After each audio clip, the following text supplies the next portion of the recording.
First, the top headlines. Elderly Kukijo woman killed in crossfire during security operation. Protests erupt.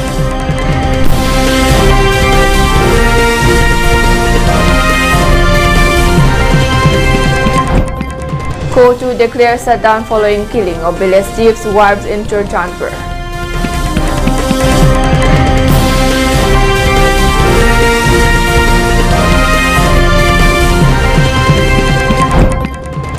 Manipur police arrest 8 insurgent cadres across state in coordinated operations.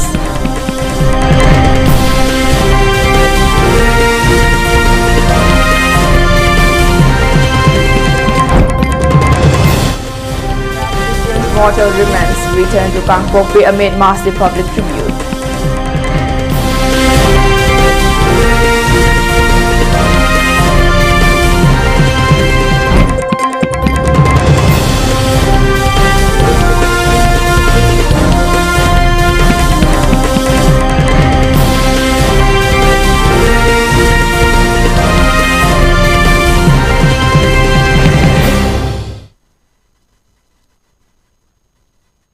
Hello and welcome to ELITETV English News. You're watching 6 p.m. Prime Time Bulletin, and this is Dr. Aleza giving you the news in detail. An elderly Kukijo woman was killed in crossfire between security forces and armed men in Manipur, Insurgent district on Thursday, police said. The incident happened when security forces launched a search operation after a Meitei farmer received gunshot wounds while working in the fields in the valley districts of Bishnupur after shots were fired from the surrounding hills, they said. According to police, security personnel moved into Langching Manbi, Haichanglok and adjoining areas in search of the attackers. During the course of the operation, security forces came under fire from unknown armed men and retaliated accordingly, police said. Amidst the exchange of fire, the woman identified as Hoi Kol Hing, wife of Langching Manbi village chief, was found dead with a bullet injury, police said. Her body was taken to the Insurgent District Hospital for post-mortem examination. Police said a case has been registered and investigations are ongoing. Combined security forces are continuing search operations in the region. Every effort is being made to bring the culprits to justice at the earliest, officials said, urging the public to maintain peace and avoid circulating unverified information. Condemning the incident, the Kuki Women Organization for Human Rights termed the incident brutal and a grim reminder of the ongoing ethnic cleansing and targeted violence against the community.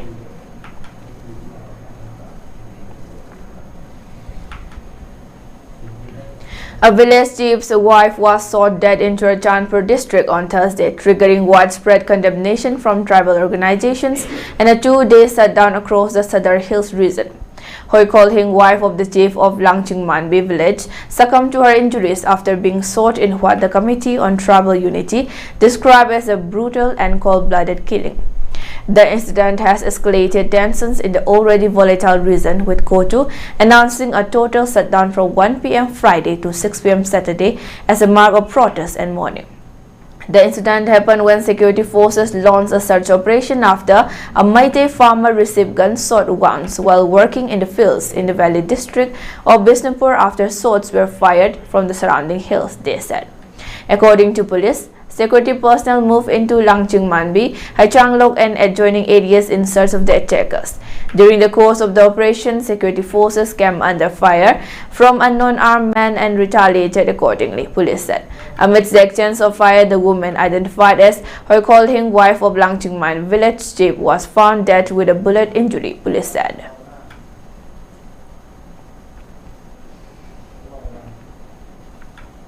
The All Manipur United Clubs Organization AMUCO has issued a press release signed by Secretary Publicity Haisnam Foreign Mangang, strongly condemning the June 19 shooting in Phubala, Bishnupur district, where farmer Ningthaujam Biren was injured by unidentified armed miscreants while working in his paddy field near Singairok, close to the High Canal.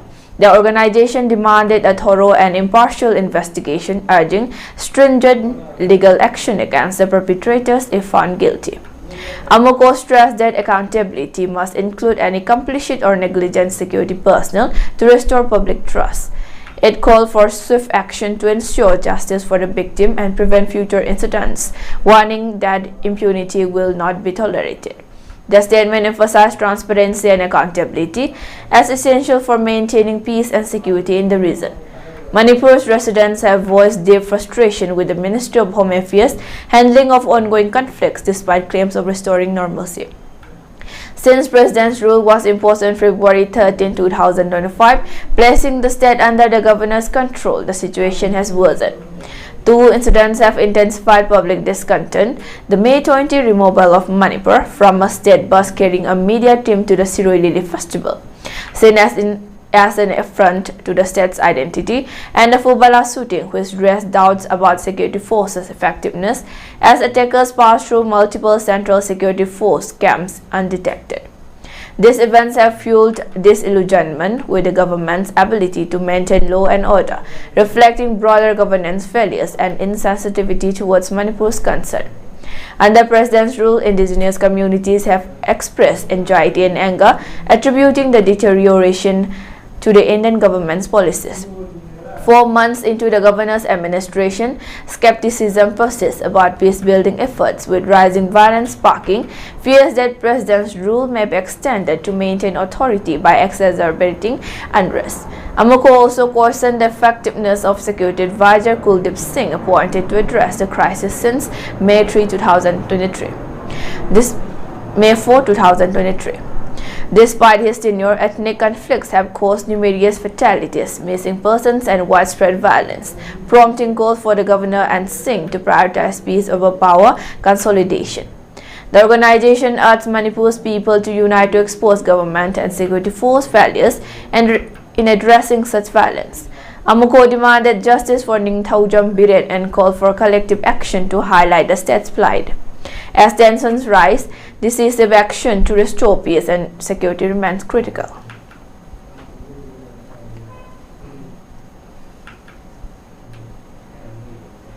Security forces in Manipur have arrested 7 active members of various insurgent groups during operations conducted between June 18 and 19, 2025, dealing a significant blow to militant activities in the region. The most substantial arrest occurred on June 19 when Manipur police apprehended 2 RPF PLA cadres from Wangoi Bazaar in Imphal West District. The arrested individuals Lemapopom Somendra Singh, 47, and Thayanjam Haridas, 44, were found in possession of mobile phones, identification documents, cash totaling Rs 795, and a blue TVS Jupiter scooter. Central forces made another significant arrest the same day along the Indo-Myanmar border in Tengnopal district, capturing 2 militants from different organizations. Mangsatabam Sarachandra Maitei, 27, affiliated with UNLFK, and Kaisam Tokyo, 24, a member of Pre-Pak Pro, were arrested from General Area BP 87. Security personnel also nabbed Thaudam Doren Singh, 32, a KCP PWG member, allegedly involved in widespread extortion activities targeting business, petrol pumps, and the general public across valley areas. Singh was arrested from Sekmai Jinkunau in Kakting district. The operations extended to female cadres as well, with forces arresting 21-year-old Fairojam Chitra Pyari Devi, an active member of KCP PSC from Phaknung Thongkhong in Imphal East District on June 18. Perhaps the most significant seizure occurred during the arrest of Namarakpom Dhamen Singh, 49, a Pre-Pak member involved in extortion activities. Forces recovered a substantial case of ammunition from his residence, including 69 rounds of 303 mm ammunition, 18 rounds of 7.62 mm SLR ammunition, various other caliber rounds, an Insas LMG magazine, and a silver Hyundai i10 Vega. The final arrest involved Fairojam Lalmohan Singh, 33, a United People's Party of Kangleipak member, who was caught near the Deputy Commissioner's office in Imphal East District carrying a country-made semi-automatic weapon and ammunition.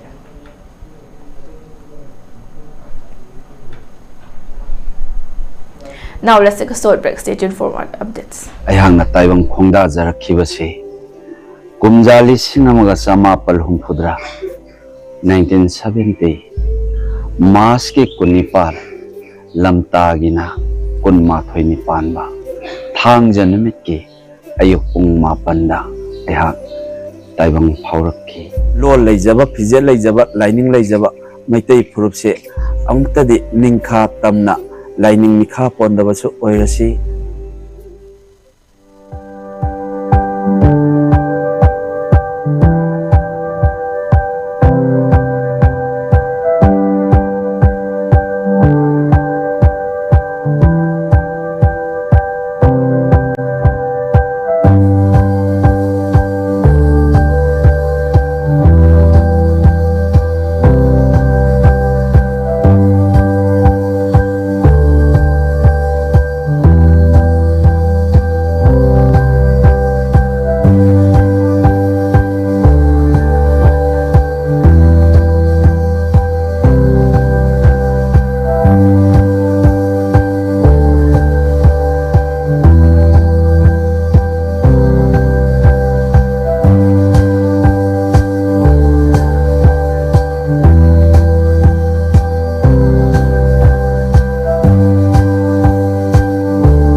This year, World Hypertension Day will be observed month-long from May 17 to June 16, 2025 by health awareness talk, blood pressure screening, health checkups at different health centers with a theme: measure your blood pressure accurately, control it, live longer. Let's come together to take control of our health. Why should we care? In Manipur, hypertension is rising, triggered by changing lifestyles, unhealthy diets, and stress even among the youths. And here's the catch: most people do not feel any symptoms. That is why the only way to protect yourself is to measure your blood pressure. It is quick, easy, and free at all government health facilities across Manipur. Take charge of your life, control it, live longer. Measuring blood pressure is not only about medicine. Small changes can make big differences. Like eat a low-salt diet, be physically active every day, choose seasonal fruits and vegetables, avoid smoking and limit alcohol,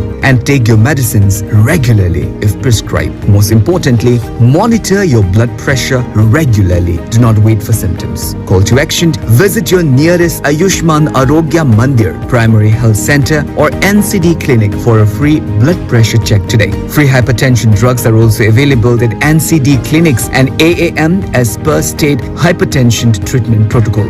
Know your blood pressure numbers, control it, live longer. For any health related queries, call 104. We are here to help. This message is brought to you by the National Program for Prevention and Control of Non-Communicable Diseases, National Health Mission, and Directorate of Health Services, Government of Manipur.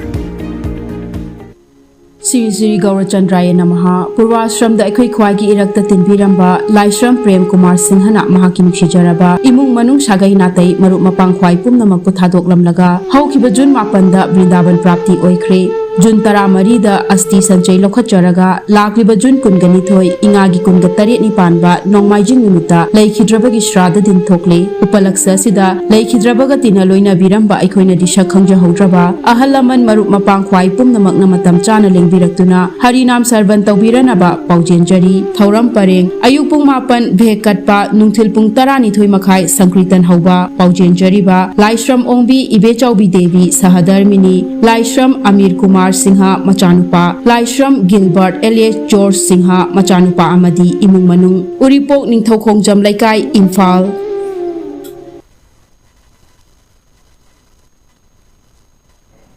Welcome back. Now moving on to the news. The Russian Defense Ministry announced on Friday that its air defense system successfully intercepted and destroyed 61 Ukrainian unmanned aerial vehicles across several Russian regions overnight. According to a statement from the ministry, on-duty air defenses intercepted and destroyed 61 Ukrainian fixed-wing unmanned aerial vehicles between 8 p.m. and 7 a.m. Moscow time, 22 over the Oryol region, 14 over the Kursk region, 7 over the Volgorod region, 5 over the Voronezh region, 3 over the Volgograd region, 3 over the Rostov region, 3 over the Tula region, 3 over the Bryansk region, and 1 over the Moscow region. Regional governors quickly confirmed the absence of casualties or significant damage. Voronezh region Governor Alexander Gusev stated on Telegram that drones were destroyed over the city of Voronezh and along the region's border, with no preliminary reports of casualties or damage. Similarly, Bryansk region Governor Alexander Bogomas reported no casualties or damage in his region, noting that response teams are working on the ground.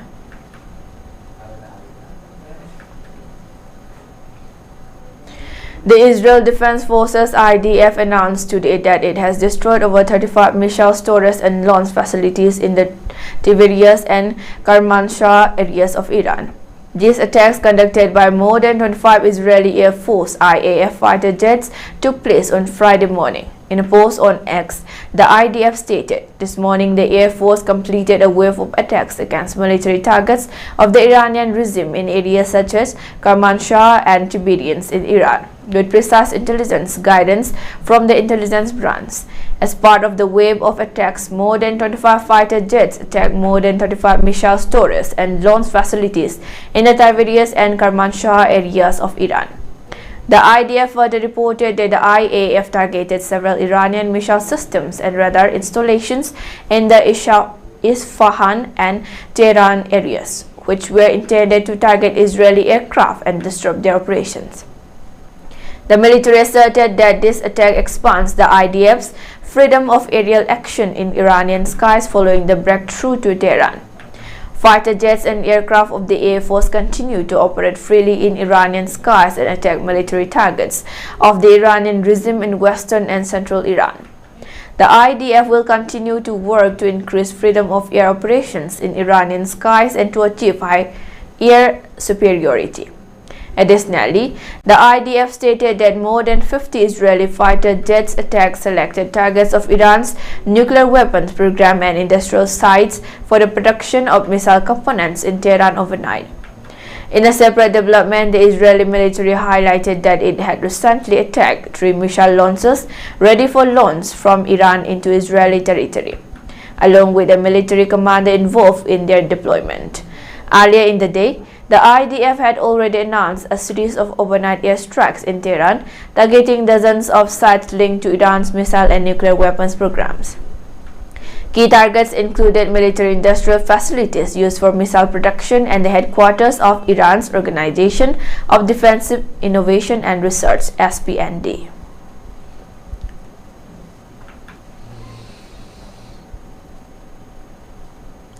In a rare gesture, U.S. President Donald Trump on Wednesday hosted Pakistan Army Chief Asim Munir at the White House, weeks after India and Pakistan were locked in a 4-day military conflict.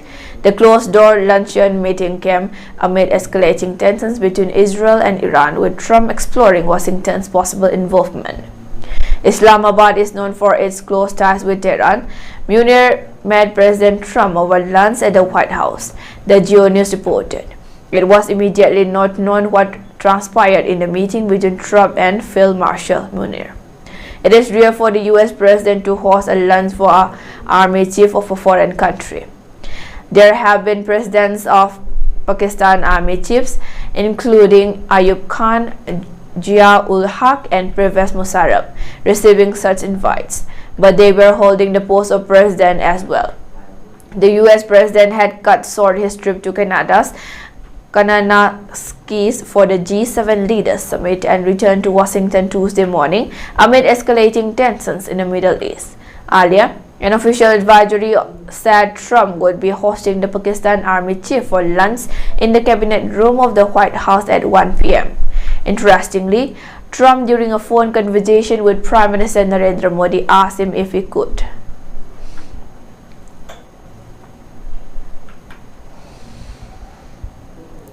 The Nagaland police have made significant drug seizures across multiple operations in the past week, confiscating narcotics valued at over rupees 15 crore and arresting several individuals involved in the illegal trade. On June 12, the Narcotic Police Station PS under Police Headquarters PHQ intercepted a Hyundai i20 vehicle and seized approximately 5.95 kg of suspected brown sugar valued at rupees 6 crore. The contraband was cleverly concealed in fabricated compartments beneath the driver and co-passenger seats. 2 individuals from Rajasthan, Durg Singh and Matu Singh, were arrested. Preliminary investigation revealed that the drugs were transported from Manipur and were meant to be delivered to a person named Bharat in Guwahati, Assam. In a second operation on June 14, the narcotic PS seized 70 cases containing around 739 grams of suspected heroin worth rupees 5.17 crore. 2 persons from Manipur, Vishani and TH Paviko, were apprehended. Investigations stressed the source of the consignment to an individual identified as Sani Elaskavi, based in Manipur. The third major case came on June 17 when a highway patrol team in Kohima intercepted a Maruti Baleno and recovered 50 cases containing approximately 549 grams of suspected heroin estimated to be worth rupees 3.8 crore. The accused, identified as El Rulu, was arrested and a case has been registered at Kujama police station. Police officials confirmed that investigations are ongoing in all 3 cases to dismantle the larger drug trafficking network operating across the Northeast region.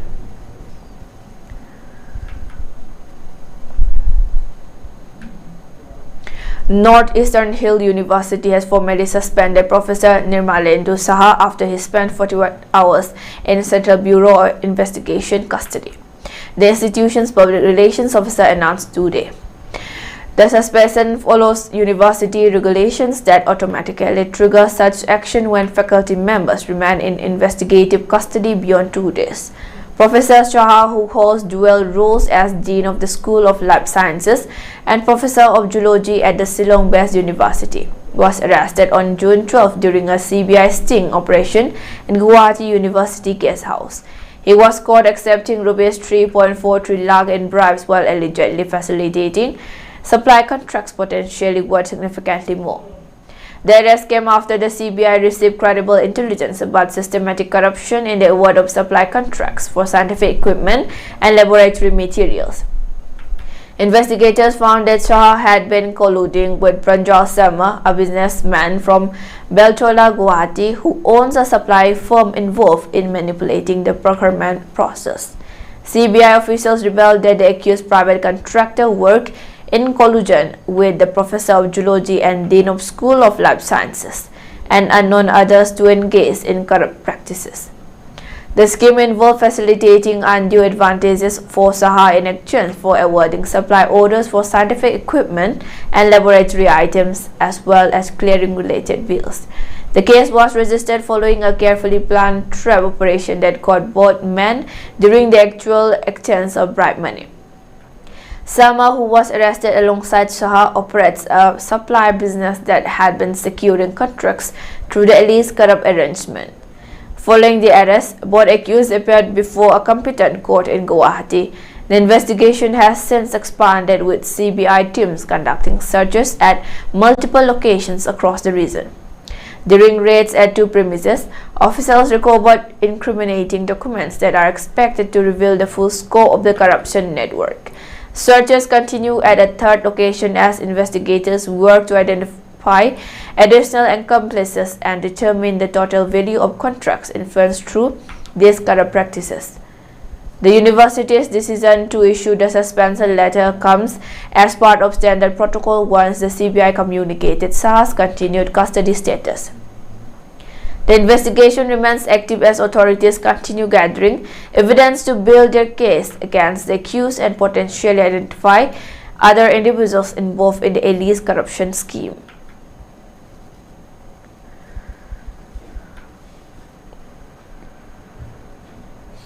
For ELITETV News Channel, contact to the email address info@elitetv.in or 9402890982 and subscribe to ELITETV YouTube channel or follow on Facebook page, Instagram and X for more information about the channel.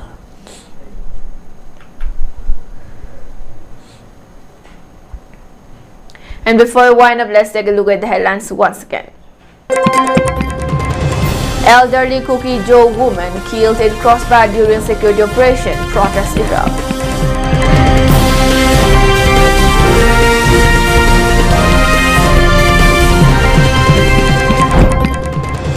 Court to declare shutdown following killing of village chief's wife in Trichanpur.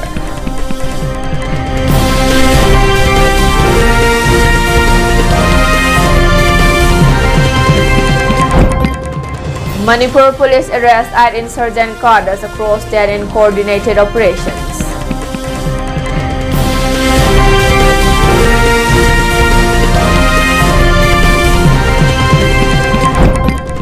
Air India crash victims' mortal remains return to Kangpokpi amid massive public tribute.